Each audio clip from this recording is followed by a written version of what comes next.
আল্লাহ রাব্বুল আলামিন পরের আয়াতে বলেছেন, ইন্নাস সালাতা তানহা আনিল ফাহশাই ওয়াল মুনকার।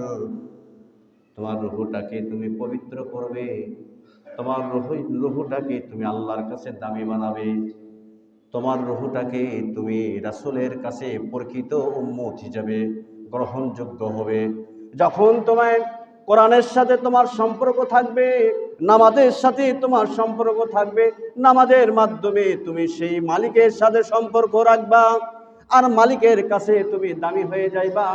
সেই মালিকের নাম হলো ইন্নাল্লাযীনা ক্বালু রাব্বুনাল্লাহ। আমাদের মালিকের নাম কি? জোরে বলেন, আল্লাহ।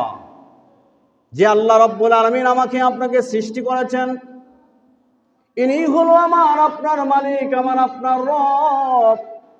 আমরা যদি দুনিয়ার জমিনের উপরে রব বলে যদি আমরা স্বীকার করি যে আমাদের রব হলো আল্লাহ, যখন আমি স্বীকার করব আমার আল্লাহ রব বলে আমাদের আল্লাহ, কিন্তু যখন আমরা রব বলে স্বীকার করব তখন আল্লাহ তাআলা রব্বুল আলামিন আমার আপনার জিম্মাদার হয়ে যাবে। সুবহানাল্লাহ। একটা মানুষ যুবক বিবাহ করতে গেছেন, কিছু উদাহরণ না দিলেও বুঝবেন না। বিবাহ করতে গেছেন, বিবাহ করছেন, বিয়ে পড়াইছেন। বিয়ে পড়ানোর শুরুতে বলছে কবুল, নাকি শরীয়ত মোতাবেকে বলছে, এবং স্বামী স্ত্রী উভয় দুজনকে চিনায়া দেওয়া হলো। এখন বাসর ঘরের মধ্যে ঢুকছে, ঢুকে বলতেছে, এখন বলো তো তুমি, স্বামী জিজ্ঞাসা করতেছে বিবিকে, বলছে তুমি বলো তো তুমি এখন কার? বলছে আমি তোমার, যখন তুমি আমার দায়িত্ব নিয়ে নিবা। সুবহানাল্লাহ। এখন আবার স্ত্রী আবার স্বামীকে প্রশ্ন করেছে, বলো তো আমি কার? বলছে তুমি আমার, যখন তুমি আমার দায়িত্ব নিয়ে নিবে। এখন দায়িত্ব বলতে কি বোঝায়? আল্লাহ রাব্বুল আলামিন জানায় দিচ্ছেন, আমি যখন রুহুর জগতের থেকে আমি রুহুটা পাঠিয়ে দিলাম, 50,000 বছর আগে থেকে আমি রিজিকের ব্যবস্থা করে দিয়েছি, বান্দা দুনিয়াতে আমি পাঠিয়ে দিয়েছি, আর সমস্ত সমস্ত জিম্মা আমি আল্লাহ নিয়ে নিয়েছি। ওই ব্যক্তিকে আমি জিম্মা নিয়ে নিয়েছি, তার ভিতরে ঈমান আছে, আল্লাহ বলে স্বীকার করেছে লা ইলাহা ইল্লাল্লাহু মুহাম্মাদুর রাসূলুল্লাহ। আল্লাহ বলে স্বীকার করেছে, শুধু তাই নয়, আল্লাহ বলে স্বীকার করলে শুধু চলবে না, আল্লাহ রাব্বুল আলামিন বলেছেন রূহকে তুমি পবিত্র বানাইতে হলে আমি যুগে যুগে রাসূল আমি পাঠিয়ে দিয়েছি, রাসূলের জবান থেকে তোমরা শুনবা। রাসূল এরকম ভাবে কিতাব মাধ্যমে জানাই দিয়েছে, কোরআন বুঝাই দিয়েছে, কোরআনের মধ্যে কি আছে তুমি আমল করো। তোমার রূহটাকে পবিত্র করতে যা কিছু আমল করার দরকার আর যা কিছু বর্জন করার দরকার, এই জিনিসটাকে তুমি যদি বুঝো এবং মানো, তিনি হবে আল্লাহর কাছে দামি পিয়ারা বান্দা। সুবহানাল্লাহ।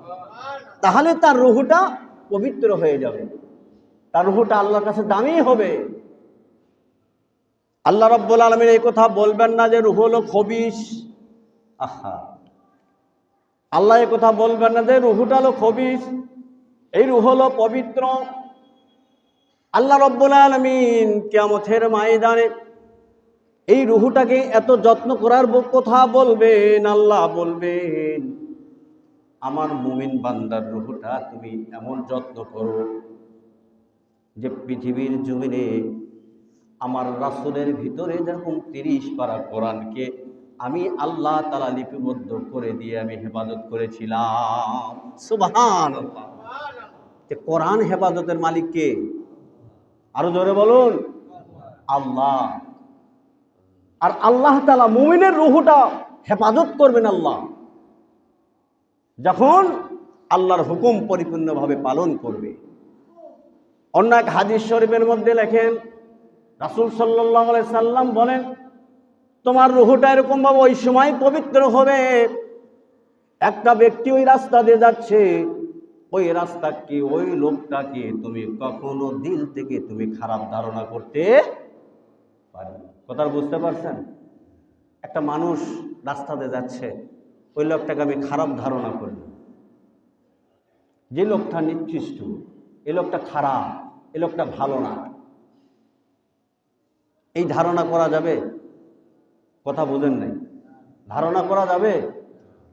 ধারণা করা যাবে না। আল্লাহ রাসূল এই কথা বলেছে যে তোমরা খারাপ ধারণা কখনো আমার বান্দার উপরে করবে না, কারণ আমি আল্লাহ আমার বান্দার সম্বন্ধে আমি আল্লাহ তাআলা ভালো জানি। মুসা আলাইহিস সালাতু ওয়াস সালামের জামানায় একটা ডাকাত ছিল। কি ছিল? একটা ডাকাত, নাম করা ডাকাত ছিল। তিনি জঘন্য কাজ করতো এলাকার মধ্যে, প্রচণ্ড খারাপ কাজ করত, মানুষের দিলকে কাঁপানো কাজ করত, মানুষ সব সময় আতঙ্কর অবস্থায় থাকতো, সর্বক্ষণ সব সময় ওই মানুষ আতঙ্ক অবস্থায় থাকতো যে কোন সময় জানি কোন দুর্ঘটনা ঘটায় ফেলায়। এরকম মানুষগুলো আতঙ্ক অবস্থায় থাকতো। তখন আল্লাহ তাআলা হঠাৎ করে আজরাইল মালাকুল মউত তার নিকটে পাঠিয়ে দিবে। এই মুহূর্তে তার 3 দিন 4 দিন 5 দিন আগের থেকেই তার ভিতর থেকে একটা জ্বালা শুরু হয়ে গেছে। জ্বালা, এমন শরীরের জ্বালা যন্ত্রণা যে মৃত্যুর জ্বালা যন্ত্রণা। তো হাদিস শরীফের মধ্যে আছে, একটা মানুষকে 40 দিন আগের থেকে তাহাকে দৃষ্টি করে আজরাইল আলাইহিস সালাম, তাকে সতর্ক করে দেয়। তাকে কি করে দেয়? সতর্ক করে দেয় 40 দিন আগের থেকে। আমার ভাইয়েরা, মুসা আলাইহিস সালামের জমানার ঘটনা। এই ডাকাতকে আজরাইল আলাইহিস সালাম রূহটা কবজ করবেন, আল্লাহ তাআলার হুকুমে তার নিকটে আসবেন। এমন খারাপ লোক, জনগণের ছোট বড় এই জামানা, এই এলাকার মধ্যে ইউনিয়নের ভিতরে সকলেই জানে যে এই লোকটা হলো ভীষণ খারাপ। এনার অত্যাচারিতে মানুষ ঘুমাইতে পারে না, ঠিক মতো খাওয়া দাওয়া করতে পারে না। সকলেই জানা আছে এই লোকটা আল্লাহ রব্বুল আলামিনের দরবারে এমন ভীষণ সেজদায় পড়ে আল্লাহর কাছে কান্নাকাটি করলেন যে কান্নাতে আল্লাহ রব্বুল আলামিন তার দিলটা নরম হয়ে আল্লাহ রব্বুল আলামিন বলে, বান্দারে তোকে আমি মাফ করে দিলাম। সুবহানাল্লাহ। এত আস্তে বললেন সুবহানাল্লাহটা, আর জোরে বলেন সুবহানাল্লাহ। একটা গুনাহগার বান্দাকে যদি জাহান্নাম থেকে ফিরাইয়ে নিয়েছে, যদি জান্নাতে দিয়ে দেন আল্লাহ, তাহলে আমাদের সুবহানাল্লাহ বলার দরকার না? কত বড় উপকার করেছে আল্লাহ তাআলা, আর কত বড় মায়া করছে বান্দার উপরে। আমাদেরকে অত্যন্ত মায়া করেন আল্লাহ, অনেক ভালোবাসেন আল্লাহ, কখনো জাহান্নামে দিতে চান না। আমার ভাইয়েরা, এই লোকটাকে রূহটা কবজ করার জন্য আজরাইল আসলেন। রাতের গভীর দৃষ্টিতে তার রূহটা বাহির করে নিয়ে পুরো দেহটা জমিনের উপরে ফালাই দিয়েছে, এবং পুরো গ্রাম সকালের কুম্ভা জানা হয়ে গেল যে অমুক একজন লোক মারা গেছে। সবাই চিনে তাকে, কেউ জানাজাতে হাজির হয় না। যার কাছে যায় তিনি বলতেছে আর জানাজার নামাজ পড়া জায়েজ নাই, এনাকে জানাজার নামাজ পড়ানো যাবে না। কি করতে হবে? মুসা আলাইহিস সালামের কাছে খবর গেল। মুসা আলাইহিস সালাম সকল জনগণের, সকল উম্মতের কথা শুনে বললেন, ঠিক আছে, তাকে এরকমভাবে ধরে লাশটাকে এরকমভাবে সালা এবং কোনো একটা জিনিস দিয়ে পেঁচায়ে জংলার মধ্যে এরকমভাবে ফালাই দিয়ে আসো, যেই জংলায় যেন বাঘ ভাল্লুক কুকুরে শিয়ালে যেন ছিঁড়ে ফেরে খাইয়ে ফেলায়। কি বলছে মুসা নবী? কি বলছে মুসা নবী? কি বলল? যে এনাকে ধরে নিয়ে যায় জংলার মধ্যে ফালায় দিত। দেখেন আল্লাহ কি বলে। আল্লাহ রাব্বুল আলামিন বলতেছেন, সকল মানুষ যখন মুসা নবী বললেন, সকল মানুষ ধরে এরকম ভাবে কিছু সংখ্যক লোক তাকে ধরে জংলার মধ্যে ফালাই দিয়ে আসছে। শিয়াল কুকুরে তার পাশে জায়গায় লাশটাকে সঙ্গে না, লাশটাকে এরকম ভাবে ধরেও না, চতুর্দিকে শিয়াল এরকম ভাবে কুকুরগুলি দাঁড়ায় রয়েছে, লাশটাকে পাহারা দিতেছে। বলেন সুবহানাল্লাহ। কি করতেছে? পাহারা দিচ্ছে। তাহলে কিছু গুণ পাওয়া যায়। শিয়াল একটা মাখলুক পাহারা দিচ্ছে এত বড় নিকৃষ্ট লোককে, আর ধারণা করে ফেললো মুসা নবী নিকৃষ্ট লোকিনী। দেখেন আল্লাহ কি বলে। আল্লাহ রাব্বুল আলামিন সাথে সাথে মুসা নবীকে জানায় দিলেন, হে মুসা, এই বান্দাকে কি তুই সৃষ্টি করছিস না আমি সৃষ্টি করেছি?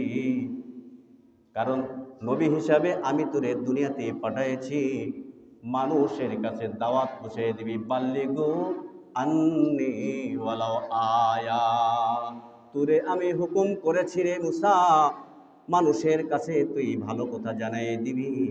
মানুষ পথভ্রষ্ট থেকে, খারাপ পথের থেকে ভালো পথে দাওয়াত তুই দিবি। এতটুকু তোর দায়িত্ব আমি আল্লাহ তোকে আমি দিয়ে দিয়েছি, এতটুকুই দায়িত্ব তোরে আমি দিয়ে দিয়েছি। তুই হেদায়েতের মালিক তুই না, হেদায়েতের মালিক কে?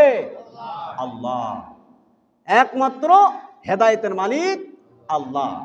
আল্লাহ জানায় দিচ্ছেন, মুসা এত শক্তি এত পাওয়ার তোরে কে দিয়েছে যে আমার বান্দাকে তুই